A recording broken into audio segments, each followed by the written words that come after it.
my first 15 months in office at a record. Unemployment rates were down to 3.6%, the fastest decline in unemployment to start a presidential term ever recorded.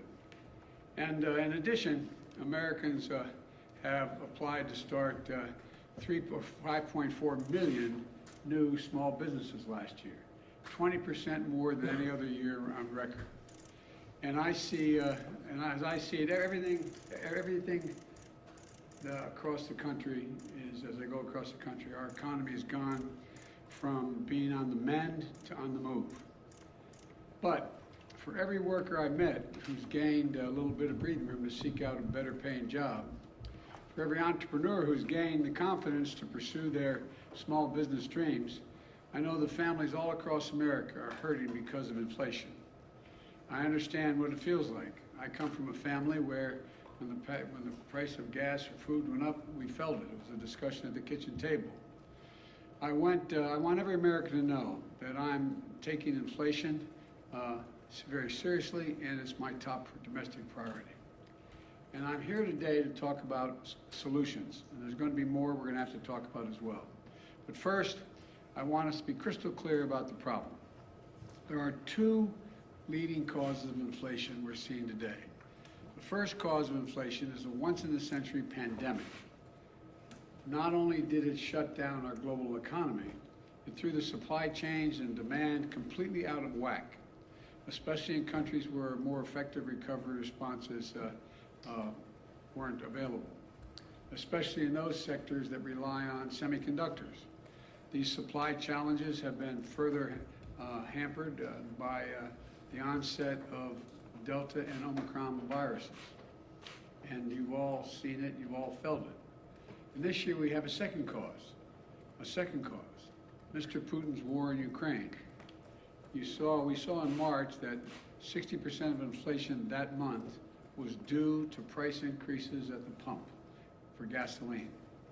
Putin's war has raised food prices as well, because Ukraine and Russia, two of the world's major bread baskets for wheat and corn, are essentially completely stalled.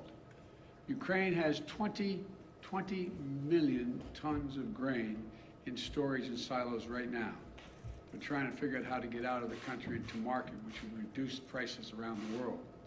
Normally we'd have already begun to export them into the market, but it hasn't because of Putin's invasion. So we're working with our European partners to get this food out into the world so that it could help bring down prices. But it's difficult because, again, of Putin and the Russian invasion of Ukraine. And those two major contributors to inflation are both global in nature. That's why we're seeing historic inflation in countries all over the world. But here's the good news. Because of the actions we've taken, America's in the stronger position to meet this challenge than just about any other country in the world. Some of the roots of the inflation are outside of our control, to state the obvious. But there are things we can do and we can address and we need to do. That starts with the Federal Reserve, which plays a primary role in fighting inflation in our country.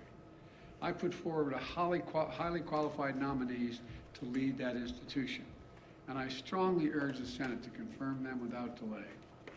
The Fed has dual responsibilities. First is achieving maximum employment, and second is stable prices. And while I'll never interfere with the Fed's judgments and decisions or tell them what they have to do, they're independent. I believe that inflation is our top economic challenge right now, and I think they do too. We've built a strong economy with a strong job market. And I agree with what Chairman Powell said last week, that the number one threat is the strength, and that strength that we built is inflation. So the Fed should do its job, and it will do its job, I'm convinced, with that in mind. Now, as I said when I came to what Congress and the President can do to fight inflation, Americans have two potential paths forward. The first is my plan, the Democratic plan put forward by congressional Republicans is a second alternative. Here's how each of us would tackle inflation. My plan is to lower everyday costs for hardworking Americans.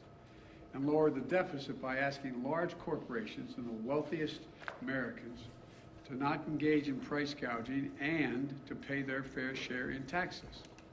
The Republican plan is to increase taxes on the middle-class families, let billionaires and large companies off the hook as they raise prices and reap profits at record amounts.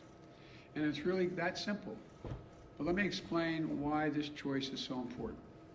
Let me start with the Putin price hike, high gas prices, and energy prices. My plan is already in motion. I led the world and other countries to join with us to coordinate the largest release of oil from our stockpiles of all the countries in history, 240 million barrels to boost global supply. Here at home, U.S. oil and gas production is approaching record levels. In fact, we produced more oil domestically in my first year in office than my predecessor did in his first year. To further drive down prices, my administration is allowing the sale of gasoline using homegrown biofuels this summer, which wasn't allowed before.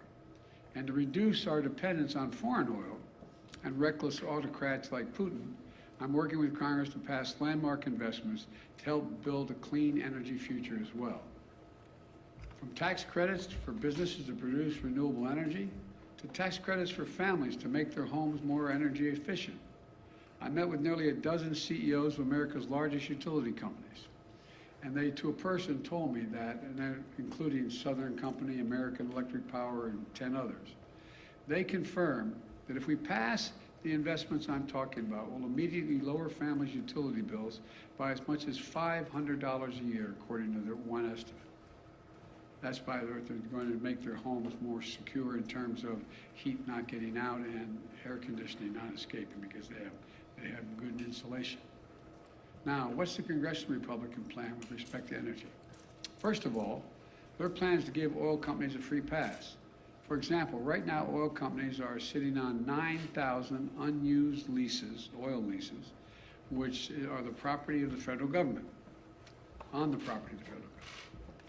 Under my plan, they would have to pay taxes, and if they don't use those leases to produce more oil, they just can't sit on it.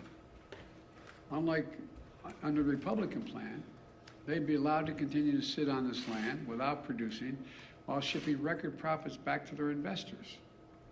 The fact is, the average cost of a barrel of oil has been steady for weeks. So why do gas prices keep going up so high? Republicans have offered plenty of blame, but not a single solution to actually bring down the energy prices. You know, we have no plan. They have no plan to bring down energy prices today.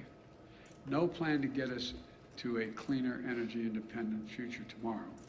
So in the future, American families are no longer subject to the whims of dictators halfway around the world. The next thing is, let's compare our plans when it comes to lowering everyday cost. My plan is to make concrete, common sense steps to bring down the biggest expenses that families are facing. Let's take drug prices. My plan will let Medicare negotiate prices for prescription drugs, like they do with the Department of, with the military as it relates to what the administration is able to negotiate for prices for military. The cap, and I also call for a cap on the price of insulin, which 200,000 American children rely on because they have type 2 diabetes at $35 a month. Costs $10 to make the insulin. They make a significant profit instead of the average price of about $640 a month. Think of the difference it will make in millions of American families, like the family I met with in Virginia about 3 weeks ago, struggling every day, every single month to afford their son's insulin. And on this and other issues, I've laid out specific proposals to Congress to bring down the cost of the everyday cost many American families face. And that's in addition to the work my administration has already done to lower prices.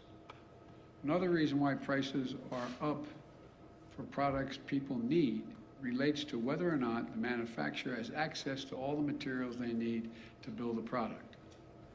Think of the materials you need to build a house.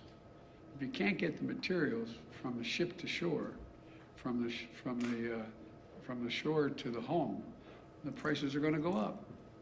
That's why we brought labor and industry together on the West Coast to improve operations at the ports, to speed up the transfer of products from abroad to shore, from shore to the location where they're going to be used, so that those products can move more quickly and cheaply.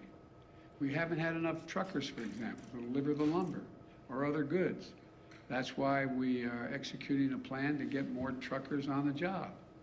It reduces the time it takes to move the goods quickly.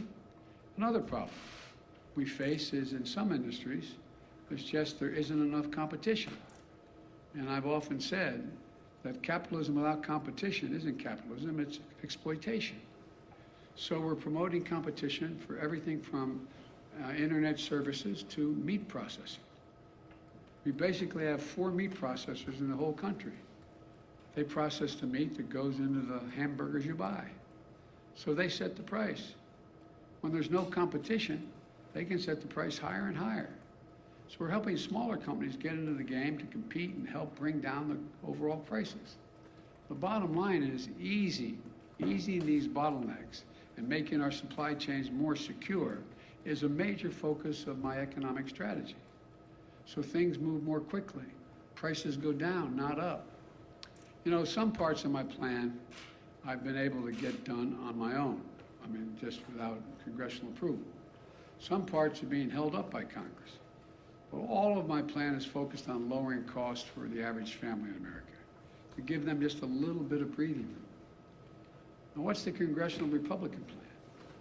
They don't want to solve inflation by lowering your costs. They want to solve it by raising your taxes and lowering your income. I happen to think it's a good thing when American families have a little more money in their pockets at the end of the month. But the Republicans in Congress don't seem to think so. Their plan has actually made working families, it's going to make working families poorer. You don't have to take my word for it. It's in writing. They've made their intentions perfectly clear. Senator Rick Scott, Wisconsin, a member of the Senate Republican leadership, laid it all out in a plan. It's the ultra-MAGA agenda. Their plan is to raise taxes on 75 million American families, over 95% of whom make less than $100,000 a year total income. The average tax increase would be about $1,500 per family. They've got it backwards in my view. I proposed a minimum tax for billionaires. In recent years, the average billionaire has paid about 8% in federal taxes. Congressional Republicans have proposed increasing taxes on teachers and firefighters. 55% of the largest corporations paid net zero in federal taxes in 2020 on $40 million profits. It just isn't right. That's why I proposed a minimum tax for corporations. Their plan would also raise taxes on 82% of small business owners making less than $50,000 a year, but it would do nothing to help to hold big corporations and companies accountable. Think about it. Republicans in Congress are so deeply committed to protecting big corporations and CEOs that they would rather see taxes on working American families and try to depress their wages to take on inflation. Never mind the fact that many of these companies are recording record profit margins, even as they raise prices record amounts. Look, you've heard me say it before, I'm a capitalist. I'm not out to punish anybody. I have no problem with companies getting and generating reasonable profits. But in this moment of peril, with the war overseas and inflation surging around the world, the last thing we should be thinking about is rewarding companies for exploiting the situation. While families struggle to pay their bills, some corporate executives are on earnings calls with investors on Wall Street cheering their record profits and explain how they're using this period of inflation to cover the rise in prices far beyond what they need to do to cover their costs. And all this time, they're not even paying for a fair share of taxes in the first place.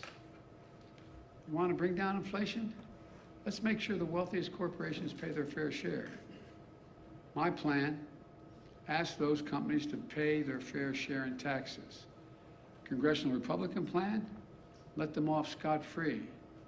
And if you weren't extreme enough in the Congressional Republican agenda, they put it in writing. It also calls on Congress to put put Social Security, Medicare, and Medicaid on the chopping block every 5 years. Now, if I hadn't seen it in writing, I think somebody's making this up. Their proposal is every 5 years, all those programs would cease unless they're re-voted, that the Congress comes along and says, yeah, we want to keep these plans, affirmatively voting for them. Well, imagine the changes are going to take place then, man. Imagine all the bargaining that's going to take place. You Democrats want to maintain Social Security, you got to give up such and such. Look, I want to give Medicare the power to negotiate drug prices and make it stronger and lower your cost. Republicans kind of want to make, Congress want to make Medicare's very existence up for vote over and over again, along with Social Security and Medicaid. Really, ask yourself, how well are we going to sleep at night knowing that every 5 years, MAGA Republicans, if they're still the Republican, as I said, this is not your father's Republican Party, if we're going to have to vote on whether you will have Social Security, Medicare, Medicaid, and what amounts you'll have in each of those programs. You know what they're likely to do? Use them as hostages every 5 years to get their way on other things. Think about it. Give us another tax cut for billionaires or Social Security gets it. Stop investing in clean energy, or we're gonna kiss your Medicare goodbye. It's outrageous. It's outrageous. I can't believe that the majority of Republicans buy onto Scott's plan, but that's a plan in writing. He's in the leadership. Finally, let's do one more comparison. Let's compare our two plans when it comes to the deficit. Republicans love to attack me as a big spender, as if that's the reason why inflation's gone up. Let's compare the facts. Under my predecessor, the deficit exploded, rising every single year in the Republicans. Under my plan, we're on track to cut the federal deficit by $1.5 trillion this year. Let me say it again, $1.5 trillion by the end of this fiscal year. The biggest one-year decline in all of history for America. That's in addition to last year, we cut the budget $350 billion. The deficit, not the budget, the deficit, $350 billion. My Treasury Department is planning to pay down the national debt this quarter, which never happened under my predecessor. Not once. Not once. Because unlike my predecessor, the deficit has gone down both years I've been here. That is not an abstraction. It matters. It matters to families because reducing the deficit is one of the main ways we can ease inflationary pressures. Look, the bottom line is this. Americans have a choice right now between two paths, reflecting two very different sets of values. My plan attacks inflation and grows the economy by lowering costs for working families, giving workers well-deserved raises, reducing the deficit by historic levels, and making big corporations and the very wealthiest Americans pay their fair share. The other path is the ultra-MAGA plan put forward by congressional Republicans to raise taxes on working families, lower the income of American workers, threaten sacred programs Americans count on like Social Security, Medicare, and Medicaid, and give break after break to big corporations and billionaires, just like they did the last time they were in power, when their top priority was the reckless $2 trillion tax cut, majority of that going to the very wealthiest Americans, which ballooned the deficit and not a penny of it was paid for. Look, I know you gotta be frustrated. I know. I can taste it. frustrated by high prices, by gridlock in Congress, by the time it takes to get anything done. Believe me, I understand the frustration. But the fact is, congressional Republicans, not all of them, but the mega Republicans are counting on you to be as frustrated by the pace of progress, which they've done everything they can to slow down, that will hand power over to them and enact, so they can enact their extreme agenda. Look at their agenda. We'll put up on a webpage somewhere, I think I can do this, the Scott Plan. It's in writing. We need a government focused on what families actually need. So I urge all Americans to think about the path I've laid forward. We're going to have to do more beyond what I laid forward. But then think about the Republicans in Congress are actually proposing. Which path is right for you and for your family, and quite frankly, for America? Let's build on the extraordinary process and progress we've made instead of tearing it down. Let's focus on what matters. This really matters to average Americans. I want to thank you all. God bless you, and may God protect our troops. Mr. President,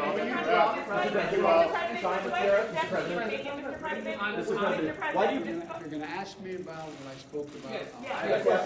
Mr. President, why do you believe so many Americans believe that your administration is not doing enough to combat inflation? And do you believe that you and your administration bear some measure of responsibility for the inflation that we're seeing across the country?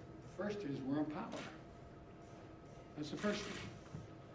And you justifiably right, we control all three branches of the government. Well, we don't really. We have 50-50 in the Senate. You need 60 votes to get major things done. I've been pushing the things I've been proposing here, and you've heard me speak to today since I got in office. And I need to get 60 votes to be able to even pass it, number one. Number two, I think that, they're not focused. All they're focused on, understandably, is the problem they're facing. They get a 5.5% raise, an average raise in their salaries, and yet inflation exceeds that. And they look around the world, and they know that a lot of it's extremely complicated. And so they're frustrated, and I don't blame them. I really don't blame them. There's a lot we have to do. But you know as well, I shouldn't say you, I think what I have to do is explain in simple, straightforward language what's going on. Like, the reason why 30% of the inflation last year is because automobiles cost more. Why'd they cost more? They couldn't get the computer chips to make them. People were making a lot more money. They wanted to buy the automobiles, they couldn't buy them because the costs went up so high because there were so few of them. The same way this year. The same way this year, the reason why prices are up. They understand, but they don't. Look, most people, the vast majority of Americans are hoping that their government just takes care of the problem and they don't have to think about it in detail at the kitchen table or at the dinner table. And that's understandable, no matter what their background. But right now, it's confusing. There's a war in Ukraine, and they're scratching their heads like, what the heck is Russia doing? Should we be helping? They think we should be helping the innocent Ukrainians. But what impact does that have?